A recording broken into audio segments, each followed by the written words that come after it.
So ayan na, tapos na tayo buong maghapon. So ang gagawin natin dito, ang ating molder ay huhugasan. Okay, huhugasan po.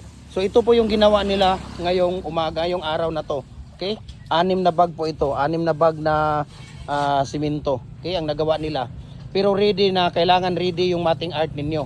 Pwedeng gumawa yung 2 tao sa 6 na sako na simento sa isang araw. Basta yung mating ninyo ready na po siya, pwede nang ilagay sa molder.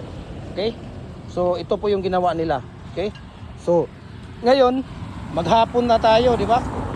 Maghapon ang nagamit yung ating molder. So ang gagawin dito, huhugasan. Ayan, no, yan po ang tamang gagawin natin pagdating sa hapon. Hugasan po ang buong molder, no? Sa loob ng molder natin pwedeng hugasan. Ayan, yung sa labas okay lang yan, yung sa loob kailangan hugasan. Ayan, kung nakikita nyo, makinis yan. Para kinabukasan, lalagyan na lang natin ng used oil. Gagamitin na naman natin. Ganun ang ating tawag dito. Ganun yung ating cycle ng ating paggawa ng dragon fruit post, fence concrete post. Ganun ang cycle niya. Okay, araw-araw. Sa umaga, lagyan ng used oil. Pagdating sa hapon, hugasan ang loob. Ganun po ang ating paggawa. Para makinis, quality ang ating mga ginagawa. Dahil kailangan natin na maganda at quality ang ating mga concrete products natin. Ayan, no, tingnan ninyo. Ito po ay 4x4x8 feet na fix. Ito po ay fix, no, hindi matatanggal sa, hindi katulad ng detachable na pwede siyang tanggalin isa-isa. Ayan, no, tingnan ninyo. So ito po ay fix. Ang detachable kasi pwede siyang babaklasin, ito isa-isa. Ayan, mababaklas yan, mababaklas yan. Ito adjustable ito, no? 4x4x8 feet ang haba nito. Pwedeng gumawa tayo ng 4 feet, 5 feet, 6 feet, 7 feet hanggang 8 feet. Kasi mayroon tayong pangkundim. Ito po ang pangkundim niya. Pwede natin ilagay dito. Okay? Pwede siya. Adjustable po yan. So, ayan, no? We can ship nationwide. Luzon, Visayas, Mindanao. Nagko-customize din tayo. Kung gusto niyo 4x4x8 feet. Ang standard talaga natin 4x4x8 feet. Pwede tayong gumawa 4.5x4.5x8 feet. Or 5x5x8 feet. Or 5.5x5.5x8 feet. Or 6x6x8 feet. Pwede tayong gumawa dito. Okay? Nagdidepende po sa gusto ninyo. Pwede rin tayong maglagay ng 10 feet. Okay?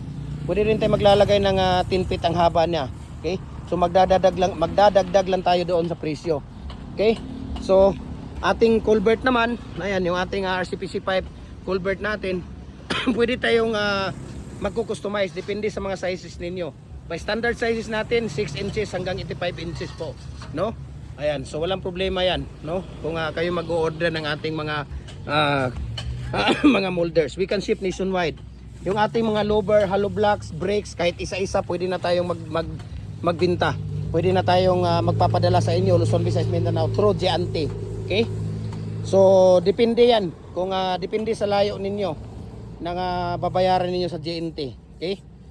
Ayan, so automatic yan sa system ng GNT. Kung anong lugar kayo, ilang kilo, yun ang babayaran, yun ang lalabas doon sa ano ninyo.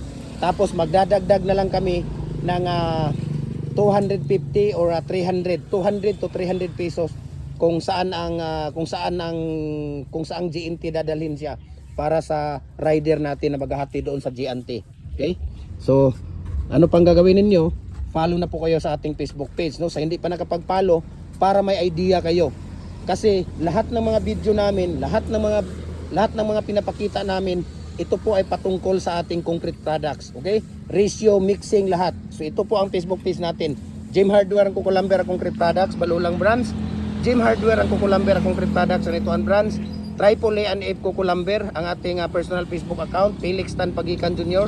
Ang ating Instagram, Felix_Pagikan 2000. At ang YouTube channel natin, Jim Hardware ang Kukulamber ang Concrete Products. Follow po kayo dahil lahat ng mga video natin, ng mga mamahahabang video at ratio mixing natin nandoon sa YouTube channel natin, no? Kaya ano pang hinihintay ninyo, i-follow ninyo. Sa lahat po ng mga nagtatanong kung mayroon tayong COD sa ating mga molders, wala po tayong cash on delivery. Sa halip, magbibigay kayo ng 50% down payment, 50% bago natin ipapadala. Yung shipping fee, ibibigay din ninyo yan bago natin ipapadala dahil hindi kukuhanin ng cargo hanggat hindi bayad ang shipping fee. Okay? So walang problema. We can ship nationwide. So, anong gagawin ninyo? I-private message nyo ako, i-share ko sa inyo ang price list at saka shipping details. Hindi tayo nagbibigay ng presyo dito sa ere sa video natin dahil minsan ang ating molder tumataas, minsan bumababa, depende sa bakal. Okay? So sana naintindihan ninyo dahil nung ako ay nag-video, nung ako ay nagbigay ng presyo sa ating video, sa ating live, ang daming galit at ang daming scammer daw dahil bakit ganito ang presyo mo, ngayon tumaas. So daming tanong. So hindi po tayo ganun mga idol. So ito, tingnan niyo yung dalawahan natin na molder ha. Tingnan niyo ayan. Tatanggalin na pula. Simple amazing, napakabilis lang. 15 pag tag-init kagaya nito mga idol, grabing init talaga ngayon idol. Sobrang sakit sa ulo talaga ang init. So 10 to 15 minutes pwede nang tanggalin, no? Pinakamataas na yung 18 minutes. Ayan no, agay basa pa dong. Ha? Ayan. No? Ayan. 'Di ba? Napakabilis lang tanggalin. Napakabilis lang talaga tanggalin yung ating tawag dito. Ang ating molder, no? Pag maganda ang molder natin, of course maganda din ang mga ginagawa, quality ng mga gawa natin. So, lalo na, no, napakaganda ang concrete products na business idol, lalo na kung kayo mismo ang nagdadala ng business, no? Maganda talaga ang concrete products, hindi masisira habang tumatagal, lalong tumitigas. Okay? So maganda siya, lalo na sa mga OFW na mga kasamahan ko diyan, no? Kagaya ko na isang OFW, almost 20 years din ako sa ibang bansa at talagang pagdating natin dito sa Pilipinas, hindi tayo tatanggapin ng trabaho, no? Dahil unang-una may edad na tayo, pangalawa wala tayong experience dito sa Pilipinas, no? Makukuha pa ng ang dami nila ditong tapos sanay na tayo sa mga malalaking sahuran sa ibang bansa. So mukhang hindi kaya, no? Hindi kaya ng kaya ang gagawin natin, magbi-business tayo. Maganda yung business kung ikaw mismo, especially dito sa mga concrete products, no? Lalo na kung kumpleto ka, mayroon kang hollow blocks, commercial standard, power 5, 6, mayroon kang decorative bricks, lahat ng design, fence, concrete post, dragon fruit post, mayroon kang mga muhon, lower, mayroon kang culvert, ganyan, 'di ba? Kumpleto ka. So napakaganda. One stop shop lang po yung ating one stop shop lang po ang ating tawag dito. Ang ating tawag dito. Ayan. Ganun yung tindahan natin sa harap. Dito lang tayo din sa harap gumagawa. So napakabilis lang, no? Napakabilis lang talaga ang pangyayari. Maganda talaga kung ikaw mismo ang nagdadala ng business ninyo, wag yung ipagtiwala niyo sa iba. Napakaganda po. Okay? So grabe. Hindi ko sana marami pang branch na magagawa natin, marami pang pagpalain pa tayo ng buong may kapal sa business natin, no? At sana hindi na tayo makabalik sa ibang bansa pa para magtatrabaho dito na tayo sa Pilipinas, makasama natin ang ating buong pamilya. Okay? Mahirap po talaga isang OFW. Kahit nasabihin natin na tayo ay citizen na sa ibang bansa, ang puso at isip natin nandito pa rin sa ating lupang Sinilangan.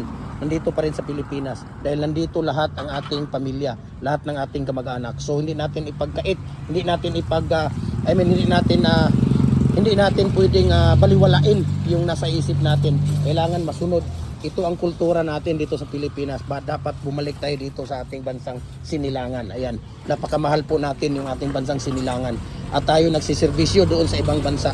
Nararanasan natin yung mga pagmamalupit sa atin, no? Kahit na tayo nasa opisina, kahit nasa pang mga tayo, mararanasan natin yan. Especially, no, sa mga boss natin na ibang lahi, no? Iba-iba ang interpretation ng mga natin.